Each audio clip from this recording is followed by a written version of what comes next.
यह कहानी है एक आदमी की जो एक गांव में रहता था।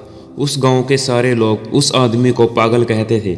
उस पागल आदमी के पास एक ऐसी शक्ति थी कि जब भी वह नाचता था उसके नाचने से बारिश हो जाया करती थी।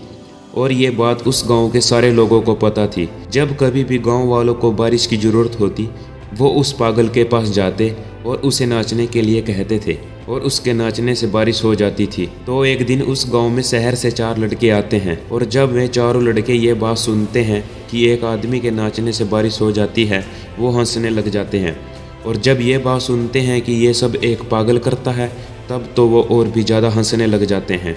वो चारों भी उस पागल से मिलते हैं और मजाक करते हुए उस पागल से कहते हैं कि ये तो हम भी करके दिखा सकते हैं, नाचकर बारिश तो हम भी कर सकते हैं। तभी गांव के सारे लोग इकट्ठा हो जाते हैं और वे चारों लड़के भी नाचना शुरू करते हैं। आधे घंटे के बाद उनमें से एक लड़का थक जाता है और वो आकर साइड में बैठ जाता है। थोड़ी देर के बाद दूसरा लड़का भी थक जाता है और वो भी आकर बैठ जाता है। ऐसे करते करते सारे लड़के थक जाते हैं और हार मान लेते हैं, लेकिन बारिश की एक भी बूंद नहीं गिरती। फिर वो चारों लड़के उस पागल को नाचने के लिए कहते हैं। तभी वह पागल नाचना शुरू करता है और 1 घंटा बीतता है, 2 घंटे बीतते हैं और रात हो जाती है। तभी अचानक बादल गरजने लगते हैं और बारिश शुरू हो जाती है। यह सब देखकर वे चारों दोस्त हैरान हो जाते हैं और उस पागल से पूछते हैं कि तुमने ये सब कैसे किया। तभी वह पागल चारों लड़कों से कहता है कि मैं सिर्फ 2 बातों का ध्यान रखता हूँ। पहली यह है कि मैं इस बात पर इतना यकीन करता हूँ कि मेरे नाचने से बारिश होगी ही होगी, और दूसरी है कि मैं तब तक नाचता हूँ